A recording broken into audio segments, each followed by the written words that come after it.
ناظرین، 7 اعمال ایسے ہیں جن کا اجر انسان کے مرنے کے بعد بھی جاری رہتا ہے۔ حضرت انس بن مالک رضی اللہ تعالی عنہ سے روایت ہے، وہ فرماتے ہیں کہ نمبر 1 تعمیر مسجد، جس نے مسجد تعمیر کی جب تک اس میں کوئی ایک نمازی بھی نماز ادا کرتا رہتا ہے، اس کا اجر مسجد تعمیر کرنے والے کو برابر ملتا رہتا ہے۔ یعنی انسان مر بھی جائے، اگر اس نے دنیا میں رہتے ہوئے مسجد تعمیر کی یا مسجد تعمیر کروائی یا اس میں مال خرچ کیا، مسجد کو ہدیہ کیا، اللہ کے گھر کی تعمیر کے لیے خرچ کیا، تو اللہ کے رسول صلی اللہ علیہ وآلہ وسلم نے ارشاد فرمایا مرنے والے کو اس کا اجر ملتا رہے گا، خواہ ایک چڑیا کے یا پرندے کے گھونسلے کے برابر ہی کیوں نہ مسجد کے لیے اس نے کوئی کام کیا ہو، اس کی تعمیر میں حصہ لیا ہو۔ فرمایا اس کا اجر اسے یہ ملے گا کہ اسے اللہ رب العالمین جنت عطا فرمائے گا۔ یعنی اس کے مرنے کے بعد بھی جتنے نمازی اس مسجد کو آباد کرتے رہیں گے، نماز پڑھتے رہیں گے، اس کا ثواب کنٹینیو یعنی جاری رہے گا۔ ثواب اس کے مرنے کے بعد بھی قبر میں بھی ملتا رہے گا، حشر تک اسے اللہ رب العالمین اس کا ثواب عطا فرماتا رہے گا جتنی دیر نمازی نماز پڑھتے رہیں گے۔ یہ واحد صدقہ جاریہ ہے جو مرنے کے بعد انسان کو اس کا اجر برابر ملتا رہتا ہے۔ دوسرا صدقہ جاریہ، فرمایا کہ کوئی کنواں کھدوا دے، کسی جگہ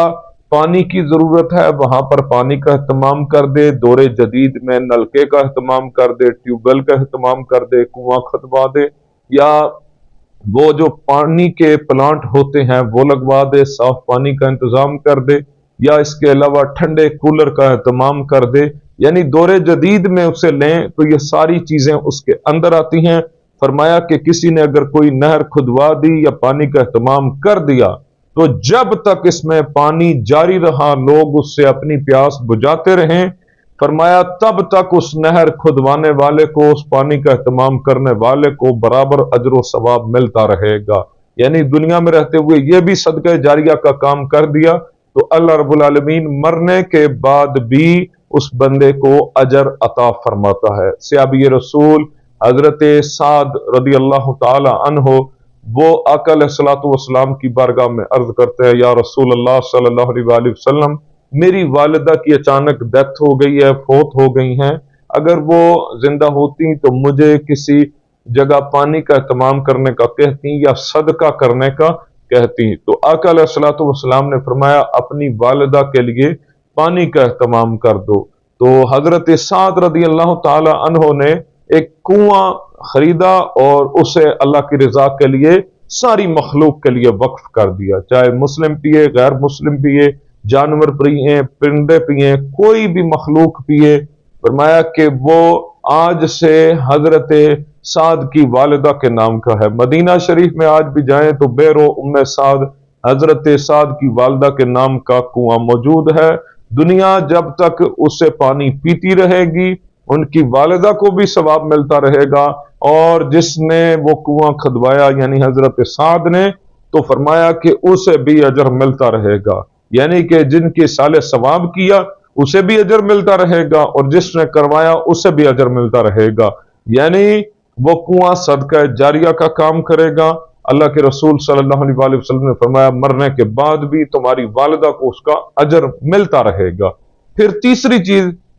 فرمایا کتابت قرآن، یعنی جب کسی نے قرآن پاک کی کتابت کی اور تحریر میں خوبصورتی کا حق ادا کر دیا تو جب تک اس قرآن پاک کی تلاوت کی جاتی رہے گی اس کا اجر کتابت کرنے والے کو ملتا رہے گا۔ جس نے قرآن خرید کر دیا، دور جدید میں دیکھیں قرآن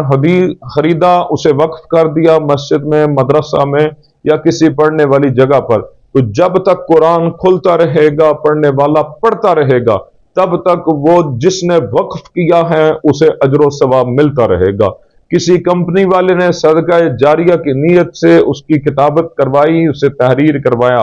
اور بانٹ ڈالا اللہ کی رضا کے لیے مفت، تو اسے اس کا برابر اجر و ثواب ملتا رہے گا، مرنے کے بعد بھی اور دنیا میں رہتے ہوئے بھی برابر اجر ملے گا۔ چشمہ نکالنا، جب کسی نے پانی کے چشمہ کو جاری کر دیا لوگ اس پانی سے نفع اٹھاتے رہیں گے تب تک اس کو، مرنے والے کو،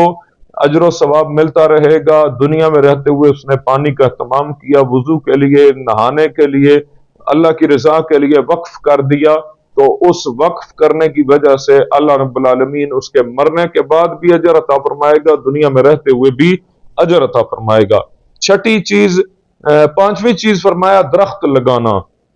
جب کسی نے کوئی درخت لگایا اور اس کے پھل پرندے اور انسان جب تک کھاتے رہیں گے، فرمایا درخت لگانے والے کو اس کا برابر اجر و ثواب ملتا رہے گا۔ اور کسی نے سایہ کی نیت سے درخت لگایا تو جب تک مخلوق خدا اس کے سائے میں بیٹھتی رہے گی تب تک اللہ رب العالمین اس بندے کو اجر و ثواب عطا فرماتا رہے گا، زندہ ہے یا مردہ ہے، اللہ رب العالمین اس بندے کو اس صدقہ جاریہ کا اجر عطا فرمائے گا۔ پھر فرمایا تعلیم عام کرنا، چھٹی چیز، جب کسی نے علم پھیلایا،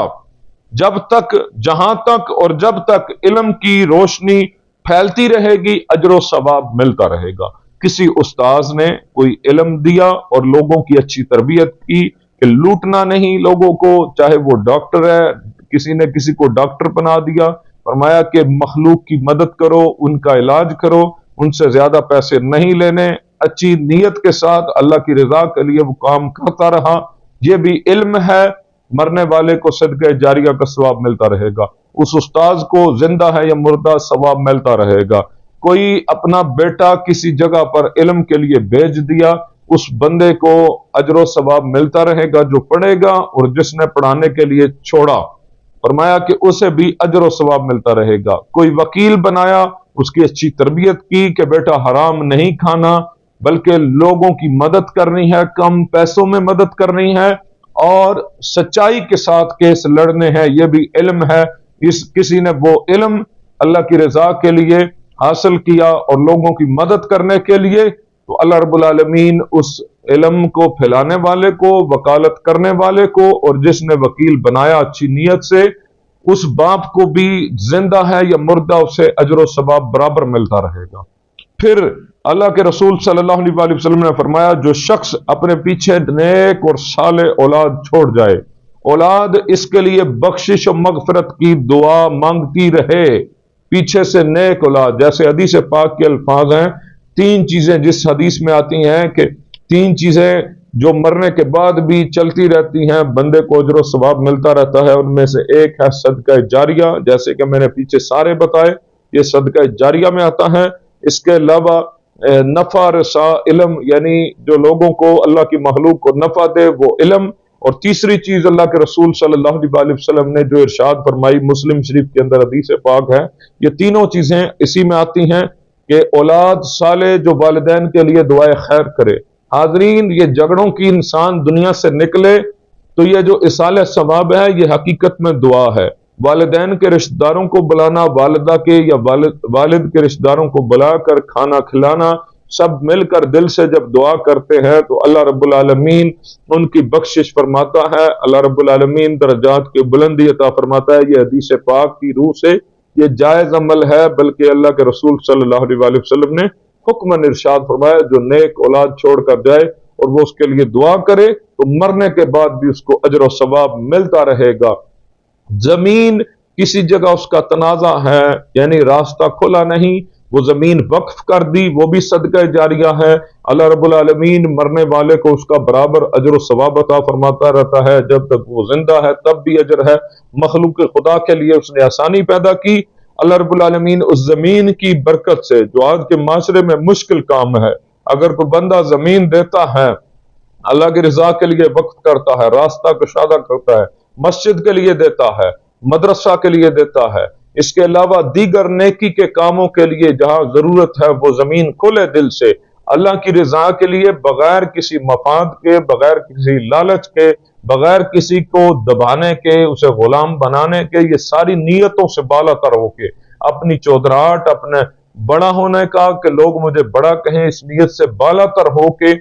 وہ دے گا تو اللہ رب العالمین اس بندے کو صدقہ جاریہ کا اجر و ثواب عطا فرمائے گا۔ اور پھر اگر کسی نے قبرستان کے لیے جگہ دی، وہ بھی صدقہ جاریہ ہے، تو مسلمان دفن ہوں گے، غریب ہے یا امیر ہے، جب اللہ کی رضا کے لیے وقف کر دی تو اپنے یا پرائے سب دفن ہو سکتے ہیں جو مسلمان ہیں۔